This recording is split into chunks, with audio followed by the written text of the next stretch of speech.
வணக்கம். நமது மீடியா செய்திகளுக்காக நான் நிரோஷன். வளிமண்டல வரம்புகளுக்குள்ளும் வெளியேயும் வரும் எதிரி ஏவுகணைகளை அழிக்க வான் பாதுகாப்பு இடைமறிப்பு அமைப்புகளை உருவாக்கும் முயற்சியில் இந்திய பாதுகாப்பு படைகள் ஈடுபட்டுள்ளன. ஏப்ரல் 13ஆம் தேதி இஸ்ரேல் மீது ஈரானால் ஏவப்பட்ட நூற்றுக்கணக்கான ஏவுகணைகள் மற்றும் ஆளற்ற விமானங்களின் இடைமறிப்பு பல அடுக்கு வான் பாதுகாப்பு வலையமைப்பின் வலிமையினை நிரூபித்தது. இந்தியா எதிரி விமான அச்சுறுத்தல்கள் மற்றும் ஏவுகணைகளிலிருந்து தன்னை தற்காத்துக் கொள்ள அதன் ஆயுத களஞ்சியத்தில் உள்ள தடுப்பு சாதனங்கள் மற்றும் புதிய அமைப்புகளுடன் திறன்களை மேம்படுத்த திட்டமிட்டுள்ளது.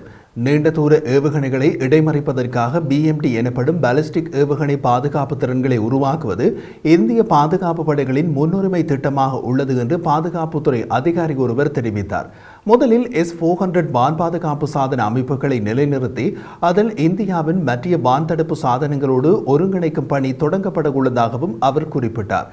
ஆகாஷ் போன்ற உள்நாட்டு ஆயுதங்களை நடுத்தர தூர தரையிலிருந்து வான் ஏவுகணை அமைப்புகள் MRSAM உடன் ஒருங்கிணைப்பது இரண்டாவது கட்டம்.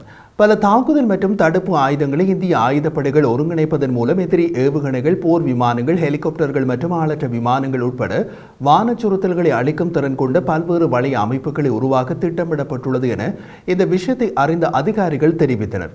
இந்திய ஆயுத களஞ்சியத்தில் உள்ள மற்ற வான் பாதுகாப்பு ஆயுதங்களில் இஸ்ரேலிய ஸ்பைடர், சோவியத் பூர்வீக அமைப்புகளான பெச்சோரா, ஓசா AK, டுங்குஸ்டா, ஸ்ட்ரெல்லா மற்றும் ஷில்கா ZU-23-2B விமான எதிர்ப்பு துப்பாக்கிகள், ஸ்வீடன் தயாரிப்பு மேம்படுத்தப்பட்ட L-70 விமான எதிர்ப்பு துப்பாக்கிகள் ஆகியவை ஒரே வரிசையில் ஒருங்கிணைக்கப்பட உள்ளன.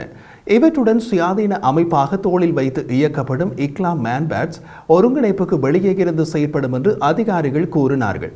பாலிஸ்டிக் ஏவுகணைகளுக்கு எதிராக பல அடுக்கு பாதுகாப்புக்காக 2 அமைப்புகளும் ஒருங்கிணைக்கப்பட்டுள்ளன.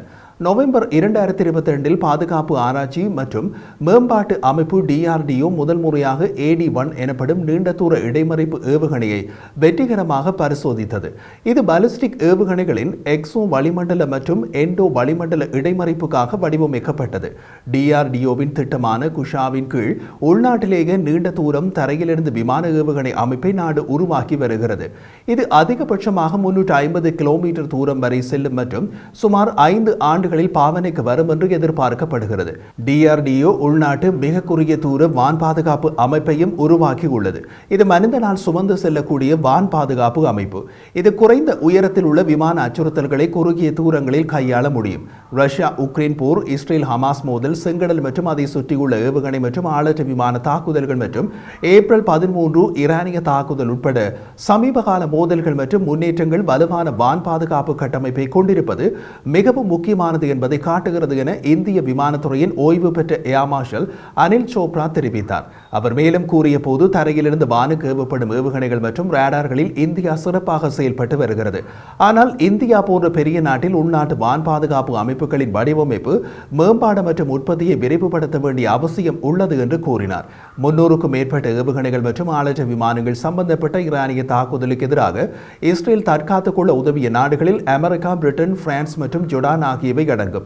இஸ்ரேலிய ஆயுத களஞ்சியத்தில் உள்ள வான் பாதுகாப்பு ஆயுத அமைப்புகளில் அயன்டோம், டேவிட் ஸ்ட்ரிங், பேட்ரியோட் மற்றும் அரோ ஆகியவை அடங்கும். மார்ச் 1ஆம் தேதி பாதுகாப்பு உற்பத்தி துறையில் நடந்து வரும் தன்னம்பிக்கை இயக்கத்துக்கான ஒரு பெரிய உத்வேகமாக பாதுகாப்பு அமைச்சு 39,125 கோடி ரூபாய் மதிப்புள்ள 5 ஒப்பந்தங்களில் கையெழுத்திட்டது. இதில் 2 லார்சன் அண்ட் டூப்ரோ லிமிடெட் உடன் 7,668 கோடி மதிப்புள்ள நெருக்கமான ஆயுத அமைப்பு CIWS-க்கான ஒப்பந்தங்கள் உள்ளன. வான் பாதுகாப்பு திறன்களை அதிகரிக்க 5,700 கோடியில் மேம்பட்ட கண்காணிப்பு அம்சங்களுடன் கூடிய உயர் சக்தி ரேடார் HPR-களுக்கான ஒப்பந்தமும் இதில் அடங்குகிறது.